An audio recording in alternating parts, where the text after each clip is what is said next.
Hello बच्चों, आप देख रहे हैं मेधावी स्टडी प्लेस। आज हम करेंगे डीओई की तरफ से दी जाने वाली क्लास 9th की मैथ्स की वर्कशीट नंबर 37। ये वर्कशीट आपकी 4 अक्टूबर 2021 की है, जिसमें कि दिया गया है कलेक्शन ऑफ डाटा के बारे में। सबसे पहले हम समझते हैं कि कलेक्शन ऑफ डाटा होता क्या है और ये कितने टाइप का होता है।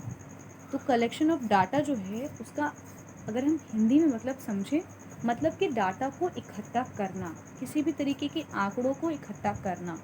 ठीक है, उसको हम कहते हैं कलेक्शन ऑफ डाटा। जैसे कि यहाँ पर दिया गया है, क्या दिया गया है, name of bowler, over, मैडन overs, run and wicket. तो यहाँ पर अगर हम आपने मैचेस वगैरह देखे होंगे तो वहाँ पर लिखा रहता है कि किसने कितने मैच खेले, कितने रन बनाए, कितने ओवर में कितनी गेंदें, उसमें कितने विकेट वगैरह गिराए। तो ये सब क्या है, ये डाटा है। ठीक है, क्या है, ये आंकड़े हैं। और इन्हीं आंकड़ों को जब हम इकट्ठे करके लिखते हैं तो हम इनको कहते हैं कलेक्शन ऑफ डाटा। ठीक है, समझ में आएगा आपको। आगे हमें करना क्या है, जैसे यहाँ पर दिया गया, इसमें 2 एक्टिविटी दी गई हैं। क्या दी गई है कि आपको नेम ऑफ स्टूडेंट, यानी कि आपको अपनी क्लास में 20 बच्चे लेने हैं और उनका नाम लिखना है, और यहाँ पर उनकी हाइट लिखनी है। यहाँ पर आपको नेम लिखने हैं और यहाँ पर आपको हाइट लिखनी है सेंटीमीटर में। तो ये आपका क्या हो जाएगा, एक डाटा हो जाएगा कलेक्ट, कि आपके 20 बच्चों की हाइट जो है वो कितनी है, कितने बच्चों की हाइट कितने से ऊपर है। ये सब आपको उस टेबल से, उस डाटा से पता चल जाएगा। ठीक है, तो ये इसी तरीके से आप सेकंड में करेंगे। ठीक, तो ये था हमारा कलेक्शन ऑफ डाटा। अब डाटा हमारा जो है वो 2 तरीके का होता है। कितने तरीके का होता है हमारा डाटा? 2 टाइप्स का होता है। यहाँ पर जैसा दिया गया है 2 टाइप्स का होता है। ठीक है, हमारा जो डाटा जो हम कलेक्ट करते हैं वो 2 तरीके से करते हैं। सबसे पहले जो चीज़ें, in first activity the information was collected by yourself with a definite objective in your mind. The data obtained in this way is called primary data. जैसा कि आपने पहली एक्टिविटी में देखा कि आप खुद जा रहे हैं डाटा कलेक्ट करने हर स्टूडेंट के पास, और उसको आप एक नोट कर रहे हैं बिल्कुल टेबुलर फॉर्म में। तो ये आप काम खुद कर रहे हैं, किसी से ले नहीं रहे हैं ना, या किसी का किया हुआ आप ले रहे हैं, आप खुद कर रहे हैं। तो ये डाटा जो है वो हुए प्राइमरी डाटा, यानी कि प्राथमिक आंकड़े। ठीक है, समझ में आया। और यही आप अगर सेकेंड एक्टिविटी में क्या था, सेकेंड एक्टिविटी हमने पढ़ी नहीं, अब पढ़ लेते हैं। इसमें क्या है, construct a table by collecting the data of number of substance during your class in last 1 week.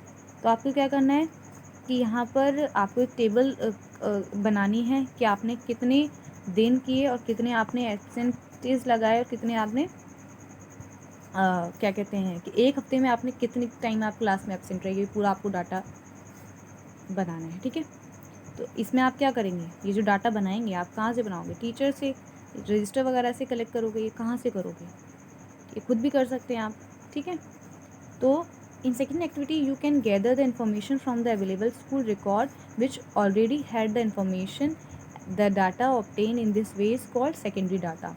अगर आप जाएंगे, कि आप ये देखने के लिए जाएंगे कि एक हफ्ते में, एक दिन में कितने बच्चे स्कूल में एब्सेंट रहे, तो इसके लिए आप क्या करेंगे, आप अपने स्कूल का रजिस्टर या फिर अपनी क्लास, अगर आप क्लास के देखेंगे तो क्लास का रजिस्टर आप देखेंगे। तो ये आपने क्या, आपकी मैम ने अटेंडेंस लगा रखी है रजिस्टर में पहले से, आप उसी को तो देख लेंगे। तो ये क्या है, आपकी मैम ने डाटा इकट्ठा किया है जिसको आप ले रहे हैं। तो ये क्या हुआ, ये आपका हुआ secondary data. In second activity, you can gather the information from available school record which already have to inform the data obtained this way in this way is called secondary data। जो आप दूसरे के द्वारा इकट्ठे किए हुए data को use करते हैं उसको हम कहते हैं सेकेंडरी डाटा। जैसे कि आपने न्यूज़पेपर में कोई छपी रिपोर्ट के अगर आपने डाटा ले लिया तो वो क्या है, न्यूज़पेपर में पहले से पब्लिश हो चुका है, इसलिए वो सेकेंडरी डाटा बन गया। ठीक है, आपको प्राइमरी और सेकेंडरी डाटा में अंतर समझ में आ गया होगा। प्राइमरी डाटा को हम हिंदी में प्राथमिक आंकड़े कहते हैं और सेकेंडरी डाटा को हम हिंदी में द्वितीय आंकड़े कहते हैं। ठीक है, फर्स्ट क्वेश्चन अब अगर हम देख लेते हैं तो इसमें दिया गया है, give 2 examples of data that you collect from day to day your life. तो हम अपनी डे टू डे लाइफ में क्या कर सकते हैं, हम डाटा इकट्ठा करना है तो हमें ऐसे 2 एग्जांपल्स लिखने हैं। सबसे पहले हम क्या कर सकते हैं, अगर हम अपनी दिन की लाइफ में देखें तो हम क्या करेंगे कि हम हर दिन कितना पढ़ रहे हैं, कितने घंटे पढ़ रहे हैं। तो ये हो गया हमारा time of study time of study, और सेकंड हो गया वेट ऑफ फैमिली मेम्बर। हम हर फैमिली मेम्बर का जो है वो वेट लिख सकते हैं।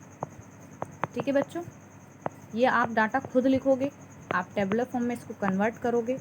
ठीक, आप उसको टेबल फॉर्म में कन्वर्ट करके आप लिखोगे, तो ये आपका क्या बन जाएगा, ये आपका प्राइमरी डाटा बन जाएगा। ठीक है, इसको आप खुद कलेक्ट करो। ठीक है, अब हमें क्वेश्चन नंबर सेकंड में क्या करना है, classify the data given below as primary और सेकेंडरी। हमें यहाँ पर पहचानना है कि जो नीचे दिया गया है वो डाटा कौन सा है, प्राइमरी या फिर सेकेंडरी। ठीक है बच्चों, तो सबसे पहले हम फर्स्ट पढ़ते हैं, shoes size of 10 students of class 9। तो ये क्या है, मतलब क्लास 9 के 10 बच्चों का जो शूज साइज़ है वो क्या है, 10 है। ठीक है, तो यहाँ पर प्राइमरी डाटा है। ठीक है, blood group of any 20 of your friends, ये भी आप प्राइमरी डाटा है, खुद कलेक्ट करोगे। Number of members in the family of your classmate, ये भी प्राइमरी डाटा है, आप खुद ही कलेक्ट करोगे। आप जाके अपनी फ्रेंड से पूछोगे कि हाँ उनके फैमिली में कितने मेंबर्स हैं। ठीक, तो ये प्राइमरी डाटा है। Marks obtain by 30 students in mathematics test, तो ये आप किससे पूछोगे, ये आप अपने टीचर से पूछोगे, मैथमेटिक्स टीचर से, कि आपके जो क्लासमेट्स हैं उनके 30 स्टूडेंट जो हैं उनके मार्क्स कितने आए टेस्ट में।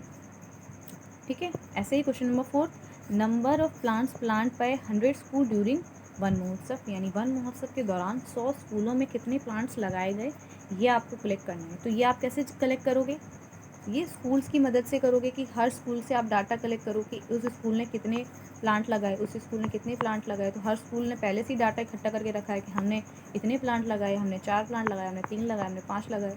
तो ये हर स्कूल ने डाटा पहले से इकट्ठा करके रखा है, आप सिर्फ जाके ले लेंगे, कलेक्ट कर लेंगे। तो ये है आपका सेकेंडरी। ठीक है, तो आपका फर्स्ट हो गया प्राइमरी, जो पी है वो मैं प्राइमरी के लिए डिनोट कर रही हूँ और एस जो है वो सेकेंडरी के लिए डिनोट कर रही हूँ। तो ये भी फर्स्ट भी आपका प्राइमरी है, सेकंड भी आपका प्राइमरी है और थर्ड भी आपका प्राइमरी है। मार्क्स वाला आपका ये सेकेंडरी है और ये भी आपका सेकेंडरी डाटा है। ठीक है, तो आपको फर्स्ट प्राइमरी डाटा और सेकेंडरी डाटा आपको समझ आया होगा। अगर आपको वीडियो अच्छी लगे तो लाइक कर दीजिएगा और चैनल को हमारे ज़रूर सब्सक्राइब कर लीजिएगा, जिससे आने वाली हर एक वर्कशीट की नोटिफिकेशन आपको मिलती रहेगी।